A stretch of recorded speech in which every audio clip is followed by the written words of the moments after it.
Serial शौर्य और अनोखी की कहानी के फैंस इस वक्त बहुत एक्साइटेड हैं अनोखी और शौर्य की शादी को देखने के लिए।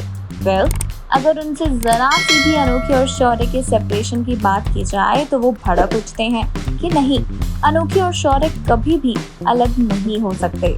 अनोखी और शौर्य एक दूसरे के लिए बने हैं। हमें आने वाले एपिसोड्स में सिर्फ इन दोनों का रोमांस और इन दोनों की शादी ही देखनी है। तो अब आपकी ये सारी डिमांड्स होने वाली हैं पूरी। जी हाँ, सही सुना आप सभी व्यूअर्स ने कि बहुत जल्द फैंस की उम्मीदों पर खरा उतरने वाला है सीरियल शौर्य और अनोखी की कहानी। इतनी सारी परेशानियां, इतनी सारी साजिशें झेलने के बाद फाइनली एक दूसरे के होने वाले हैं शौर्य और अनोखी। इन दोनों की शादी का महा एपिसोड देखने के लिए तैयार हो जाइए। शादी वाले दिन भी इनकी मुसीबतें कम नहीं होंगी, बल्कि तेज सवरवाल ने अनोखी के एग्जाम का ड्रामा लाकर एक और नया मोड़ ला दिया है अनोखी और शौर्य की शादी में। अब यहाँ पर बेचारी अनोखी कंफ्यूज्ड है कि वो करे तो क्या करे, लेकिन ये कंफ्यूजन दूर करते हुए अपने एग्जाम से पहले अनोखी शौर्य को चुनेगी। जी हाँ, शौर्य के साथ शादी करने के लिए अनोखी अपने एग्जाम्स को भी सैक्रिफाइस कर देगी और पहुंच जाएगी शादी के मंडप पर अपने दुल्हन के खूबसूरत से अवतार में। शौर्य अपनी दुल्हन को देखकर बहुत खुश है और इमोशनल भी। शौर्य की आंखों में आंसू आ जाएंगे जब वो अनोखी को मंडप की ओर आगे बढ़ता हुआ देखेगा।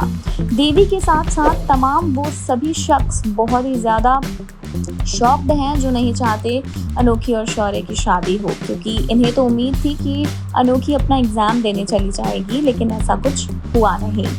वहीं तेज सबरवाल बीच शादी में आकर अनोखी और शौर्य की इस शादी को रोकने की कोशिश करने वाले हैं और कहने वाले हैं कि मैं इस लड़की को सबरवाल की बहू के रूप में कभी भी स्वीकार नहीं करूंगा। पर सबरवाल के खिलाफ जाकर, तेज सबरवाल और देवी के खिलाफ जाकर भी शौर्य अनोखी को अपनी दुल्हन बनाएगा और कहेगा कि अगर आपको मेरा और अनोखी का ये रिश्ता मंजूर नहीं है तो मैं बेशक सबरवाल हाउस छोड़कर चला जाऊंगा। तभी शान आगे बढ़कर शौर्य से कहेगा कि तुम्हें ऐसा करने की कोई ज़रूरत नहीं है। वो घर जितना बाकी लोगों का है उतना ही तुम्हारा और अनोखी का भी है, और मैं भी उस घर का एक अहम हिस्सा हूँ इसी, और तुम मेरे बेटे हो, इसीलिए तुम्हें सबरवाल हाउस से अपनी बीवी को लेकर जाने की कोई भी ज़रूरत नहीं है। साथ ही साथ देवी और आस्था के बीच एक अलग ही तकरार चालू है, जहां पर आस्था शौर्य की शादी की सारी रस्मों को अंजाम दे रही है, उसका टीका कर रही है, सारी रीति रिवाजों में बढ़ चढ़कर हिस्सा ले रही है और देवी से एक कदम आगे ही है आस्था। ये बात देवी को बिल्कुल पसंद नहीं आई और इसी वजह से मौके का फ़ायदा उठाते हुए देवी आस्था पर सारे इल्ज़ाम लगा देगी कि उसने जानबूझकर अनोखी को बल दिया है, जानबूझकर उसने शौर्य और अनोखी की शादी करवानी चाहिए है ताकि अनोखी के साथ साथ सबरवाल हाउस के दरवाजे आस्था के लिए भी खुल जाएं। जो इतने सालों से आस्था खुद नहीं कर पाई, वो अनोखी के सहारे वो करवाना चाहती है। देवी की ये कड़वी बातें आस्था को खूब चुभेंगी, लेकिन इससे पहले कि वो देवी को कोई जवाब दे, शौर्य देवी का मुंह बंद करवा देगा। शौर्य अपनी माँ के लिए स्टैंड लेगा और देवी से कहेगा कि आस्था माँ ने ऐसा कुछ भी नहीं किया है, उन्हें तो पहले पता भी नहीं था कि मैं अनोखी से शादी करना चाहता हूँ। वो तो मैंने ही उन्हें बुलाया था और उनके साथ टीम बनाई थी कि हम अनोखी को शादी का ये सरप्राइज़ देंगे, इसीलिए बड़ी माँ बेहतर होगा कि आप आस्था माँ से कुछ भी ना कहें। शौर्य के ये बदले बोल सुनकर अब देवी और इनसिक्योर होने वाली है। वो कहते हैं ना कि आप चाहे किसी भी झूठ को कितनी ही छुपाने की कोशिश क्यों ना कर लो, लेकिन वो सामने आ ही जाता है। तो देवी के साथ भी कुछ ऐसा ही हो रहा है। इतने सालों से वो जो झूठ शौर्य से बोलती आई है, जिस झूठ की बुनियाद पर उसने शौर्य के साथ अपने इस रिश्ते को कायम किया हुआ है, वो झूठ अब टूटता हुआ नज़र आ रहा है, अब एक्सपोज होता हुआ नज़र आ रहा है। शौर्य सारी बातों को समझ रहा है।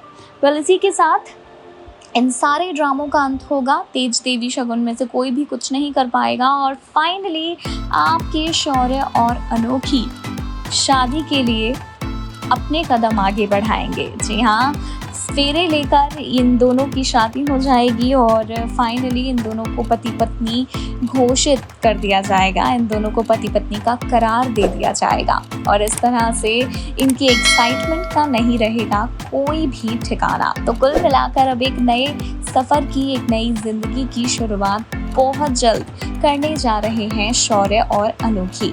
आगे चलकर इनका ये सफ़र कैसा होता है अपने आप में देखना बहुत ही शानदार होगा, क्योंकि इसके बाद की कहानी तो पूरी तरह से बदल जाएगी। जहाँ पर अनोखी सबसे पहले तो शौर्य को अनोखी के एग्ज़ाम्स को सॉर्ट आउट करना है कि वो कैसे वो मिस्ड एग्ज़ाम करवाए जो अनोखी ने अपनी शादी की वजह से सेक्रीफाइस कर दिया था। तो यहाँ पर शौर्य इस चीज़ को भी कॉम्पनसेट करने में कामयाब हो जाएगा और अनोखी का जो एग्ज़ाम है वो सक्सेसफुली हो जाएगा। वेल, इसी के साथ अब अनोखी हॉस्टल में रहेगी कुछ दिनों के लिए और शौर्य अपने घर पर। ये दूरियां इन दोनों के लिए बहुत ज़्यादा ज़रूरी हैं, क्योंकि अब अनोखी को जमकर पढ़ाई करनी है।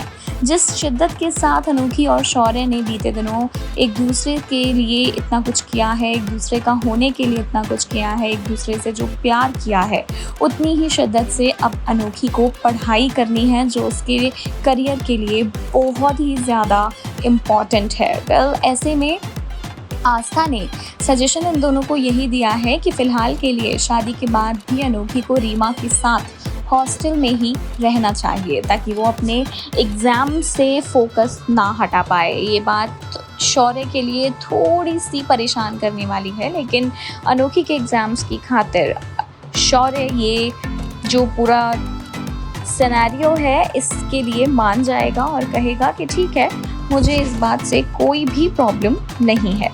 तो इस तरह से शादी के बाद भी अनोखी और शौर्य एक दूसरे से रहने वाले हैं दूर। तो इंतज़ार रहेगा सीरियल शौर्य और अनोखी की कहानी में आने वाले शादी के इस महा एपिसोड को देखने का किस तरह होता है अनोखी और शौर्य का ये खूबसूरत सा मिलन।